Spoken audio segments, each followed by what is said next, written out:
여러분 안녕하세요. 8월 10일 여의도 펀드매니저TV 금일시장 전망 및 투자 전략 시작하도록 하겠습니다. 네, 오늘 새벽에 끝난 미국 주식시장은 살벌하네요. 그렇게 크게 많이 빠지진 않았는데 가장 중요한 필라델피아 반도체 지수가 4% 넘게 하락하는 그런 폭락 장세를 보였습니다. 결국 잘 나가던 큰아들 반도체가 사업을 말아먹었다. 어느 집안이든지 그 집안에서 항상 제일 잘 나가던 아들이 항상 집안을 말아먹죠. 네. 조용했던 큰아들이 사업을 한다고 잘 나가던 대기업 때려치고 나와서 사업을 하다가 잘 나가다가 이제 한 번씩 말아먹고 집안에 땅 팔고 집 팔고 모든 걸 다 말아먹죠. 이걸 바라보는 아버지는 큰아들이기 때문에 모든 것을 믿고 맡겼다가 결국은 가슴을 치고 땅을 치는 그러다 이제 형제간끼리 을이 다 끊어지고 이런 일들이 비일비재하죠. 결국 주식시장에서도 가장 잘 나간 반도체가 지금 시장을 말아먹고 있는 그런 상황. 오늘 그런 모습이 시장에 나타났습니다. 자, 한꺼풀 한꺼풀 간단하게 좀 알아봅시다. 오늘은 좀 기분이 쎄한 굉장히 보수적으로 접근해야 될 그런 하루라고 보여집니다. 구독, 좋아요 많이 눌러주십시오. 7월 CPI가 내일 아침에 발표되죠. 이제 시장은 이런 부분에 대해서는 정중동이고 중립적이다라고 여러 번 이야기를 했죠. 이제 오늘 시장 그리고 반도체 실적 하락이 시장에 충격을 줬다.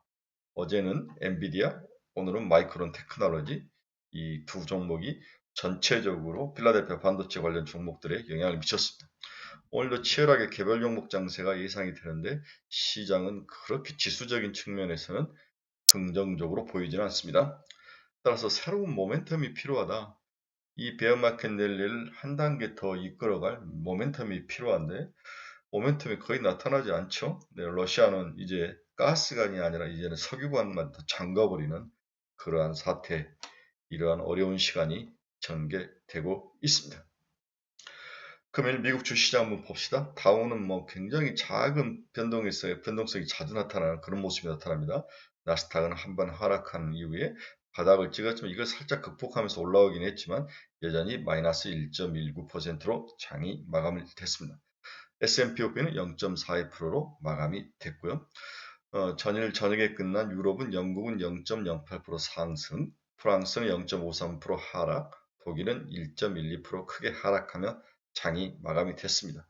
어제 아시아는 니케이는 0.88%, 상해는 0.32% 상승, 항생은 0.21%, 한국은 뭐 0.3에서 0.4% 상승하면서 극심한 차별화가 국가별로 나타나는 그런 모습이 나타난 어지러운 하루였다. 이렇게 정리를 해볼 수 있겠네요. 자, 환경TV가 전한 오늘 아침 글로벌 시장 키포인트 한번 알아보도록 하겠습니다. 마이크론이 실적 전망을 하향했다. 칩 수요 둔화를 부각을 시켰죠. 뭐라고 이야기했냐면 PC 및 수요가 악화되고 있다. 잉여 회원금이 마이너스를 기록할 수도 있다. 이런 식으로 향후 전망을 아주 부정적으로 날렸죠. 뒤에 엔비디아는 제가 잠깐 분석을 해드리겠습니다.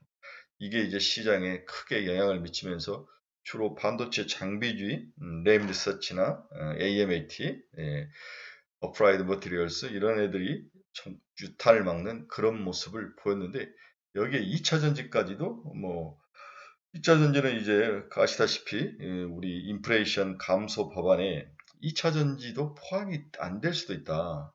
테슬라와 같은 기업들이 보조금을 375달러, 3,750달러 정도만으로 받을 수 있다. 반밖에 받을 수 없다. 왜 그러냐면 내장된 배터리가 미국에서 생산돼야 된다는 규정, 그리고 거기에서 미국에서 나오는 광물질을 사용해야 된다. 소재를 이런 단서까지도 다 적용을 받는데 그렇다면 이것이 오로지 적용될 수 있는 전기차 관련 회사가 미국에서는 많지 않다는 거죠. 그래서 GM과 포드도 하락하는 그러한 영향을 보였는데 전체적으로 잘 나가던 반도체 2차 전지.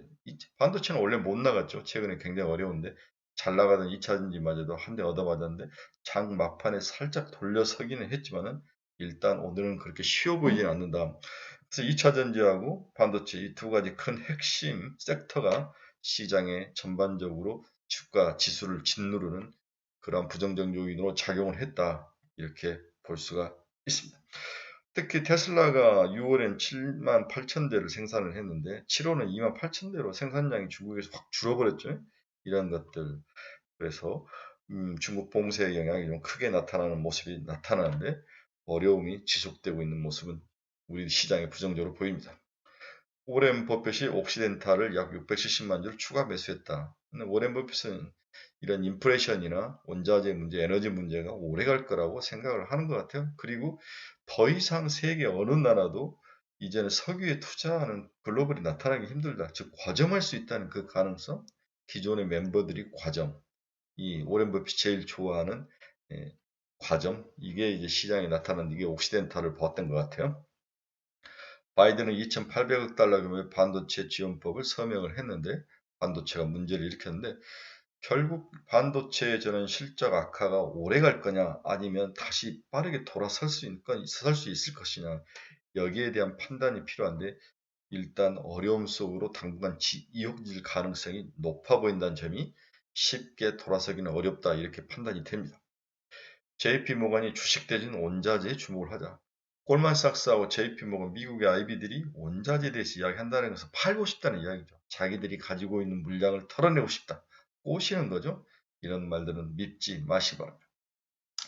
미국의 2분기 생산성이 4.6% 감소를 했다. 2분기 연속 하락하는 모습이 나타났네요. 미국 7월 소기업 낙관지수가 89.9를 기록하면서 예상을 상회를 했다. 이것은 좀 좋아 보입니다. 캐시우드 우리 누나가 인플레 예상보다 빠르게 진정될 거다. 뭐 자기는 이제 이렇게 이야기할 수밖에 없죠. 왜냐, 자기는 성장주에 모든 걸 배팅해 놨기 때문에 이렇게 말할 수밖에 없는 구조다. 골만삭스가 미국의 근원 CPI 올해 12월부터 둔화가 예상이 되고 있다. 저하고 이 부분은 좀 동의하네요. 올 11월, 12월부터 근원 CPI가 확실하게 돌아설 가능성은 있어 보인다. 이렇게 전망이 됩니다. 오늘 아침에 주요 미국 경제 지표들 한번 봅시다. 달러 지수는 0.13% 하락해서 106.30. 달러는 살짝 약세로 돌아섰네요. 네, 미국 금리는 어제 살짝 상승을 했는데 2년짜리는 3.27, 5년은 2.97, 10년은 2.79. 그래서 2년과 10년은 스프레드가 마이너스 48bp. 거의 50이 다 돼가네요. 50이 넘어가면 시장에 또 새로운 부정적인 요인으로 작용할 거다. 여러 번 이야기를 했죠. 지켜보셔야 됩니다. 오늘 아침에 끝난 미국 주요 기업 주가지수 한번 봅시다. 애플은 0.03%. 애플은 잘 버텼네요. 곧 있으면 신규 상품이 나오는데 뭐 7억대가 주문을 대기하고 있다. 뭐 현금을 들고 가서 미리 선도매를 하고 있다. 이렇게 시장에서 이제 신상품에 대해서 기대감을 높이고 있는 그런 상황인데 사실 달라지는 것은 카메라밖에 없는 것 같아요. 그런데도 애플에 대한 애플바들이 줄을 서고 있다. 이 이야기로 애플은 강하게 버티고 있습니다. 확실히 시장이 고가는 애플이 중저가는 삼성이 이렇게 나눠 가지는데 애플은 정말 대단한 회사다 이렇게 볼 수 있네요. 네, 테슬라는 2.44% 하락해서 850달러까지 하락한 상태입니다. 네, 오늘 보니까 많이 빠졌다 올라오는 모습이 있네요. 이비안도 3.65% 하락해서 36달러. 마이크로소프트는 0.72% 상승했습니다. 282달러. 애플과 마이크론 테크놀로지, 마이크로소프트 이런 종목들이 빠지지 않으면서 그나마 나스닥이나 다우가 잘 버티는 게 아닌가 그런 생각을 해봅니다. 엔비디아는 3.97% 하락해서 170달러. 네, 약세 주 5년이 되고 있죠. TSMC도 2.99% 하락해서 85달러. 마이크론 테크놀로지도 3.74% 하락해서 59달러. 뭐 우리나라 같으면 한번 이렇게 얻어맞으면 5%, 7% 이렇게 하락하는데 미국은 또 빠지는 데는 그렇게 또 많이 빠지진 않네요. 그렇죠? 네. 메타 플랫폼스도 마이너스 1.01% 하락해서 168달러. 노블록스도 3.17% 하락해서 47달러에 마감을 했습니다. 근데 어제 비트코인 잘 나가다가 오늘 또 두들겨 맞았네요. 23,135달러를 지나가고 있습니다. 근데 일단 엔비디아 실적을 한번 봅시다. 예상보다 더 부진했던 게이밍 부분이다. 이게 너무 다 여러분들이 어제 뉴스를 봐서 알 수 있을 것 같은데 2분기 매출액이 67억 달러로 전년 대비 플러스 3% 성장을 했다. 하지만 기존 가이던스 대비 마이너스 17%를 기록했다. 가이던스가 좀 높았던 걸 비트를 못했다는 거죠. 게이밍 부분 팬데믹 이전보다는 높지만 전년 대비 YY로 마이너스 33.4% 하락한 20억 4천만 달러를 기록하면서 매출이 33%나 게이밍 부분에서 줄었다는 거죠. 전반적인 게이밍 사업 부진과 암호화폐 거래 영향으로 부진한 실적을 나타내는 주범이 됐습니다. 닌텐도 스위치는 전년 대비 22.9%나 하락을 했지. 여기에 많이 들어가는데 4,141만 대를 기록했다. 닌텐도 스위치가 잘 팔리지 않았다는 거죠. 여기에 이제 게이밍 관련 반도체가 많이 들어갔는데 최근 GPU 가격은 MSRP 대비 대부분 9에서 14% 하락을 하고 있다. 게이밍 관련 GPU 가격도 하락을 하고 있습니다. 파트너사들과 재고 조정 및 가격 할인 정책을 펼칠 예정이다. 13.2억 달러 재고 상각을 결정을 했다. 미리미리 떨어내는 재고 상각은 공급 부족 이슈 시기에 맺은 장기 계약과 수요 급감에 따른 시장 상황을 반영을 하고 있다. 재고 상각으로 GPM은 크로스 프로핏 마진은 46.1%로 평균 GP 마진 66% 대비 큰 폭으로 감소했죠. 네, 이제 영업이익마저도 희석이 나타나는 그러한 모습이 나타났습니다. 데이터 센터 부분은 데이터 센터는 전년 대비 61% 성장하였으나 공급 부족 이슈로 시장 기대보다는 부진했다. 전장 산업은 드라이브 오리온, 이게 칩이죠. 드라이브 오리온 출하가 시작되면서 전년 대비 44.7% 성장한 2.2억 달러를 기록을 했다. 전장 관련 반도체 매출은 나쁘진 않네요. 그동안 강세했던 프로페셔널 비저네이션은 5분기 말에 하락세로 전환을 했다. 이게 이제 GPU에서 그 안에 그래픽을 잘 보여주게 하는 그러한 시스템이었는데, 프로그램이었는데, 이 부분이 굉장히 좋았었는데, 5분기 만에 하락을 했다. 결국, 동사의 캐시카우인 게이밍 부분에서 뭔가 문제가 발생을 했고, 미래의 먹거리인 데이터 센터와 전장은 여전히 잘 나오고 있다. 결국 이 밸런스가 깨지면서 문제가 발생을 했는데 이게 일시적일 거냐 아니면 이것을 빨리 타파를 하고 다시 돌아설 거냐가 이제 핵심인데 제가 봐서는 시간은 걸리지만 돌아는 설 수 있지만 시간은 좀 걸릴 것 같다. 올 4, 4분기나 내년 1분기 돼야 이게 돌아서지 않을까. 그 시간적인 싸움에서 불리한 싸움이다. 이렇게 개인적으로 평가를 해보고 싶네요. 네. 얘들이 이제 뭐 피지컬 이어가 2023년이라고 보더라고. 네. 그렇죠. 매출이 20억 4천 달러, 30억 6천 달러에서 이만큼 YY로 박살이 난 거죠. 그렇죠? 네. 레베뉴도 봅시다. 그로스 프로핏 마진도 지난 분기는 66%였는데 46%로 최근에 가장 낮은 그러한 영업이익률 추이를 보여주고 있는 거죠. 하지만 곧 다음 분기는 66%로 다시 회복은 될 수 있는 그러한 가능성은 있는 것 같습니다. 이처럼 엔비디아와 마이크론 테크놀로지가 몰고 온 그러한 부정적 요인은 한국의 SK 하이닉스와 삼성반도체 그리고 다양한 반도체 서프라이 체인에 있는 기업들이 오늘 좀 어려움을 처할 거다. 좀 부정적인 하루가 되지 않을까 그런 예상을 해봅니다. 결론 봅시다.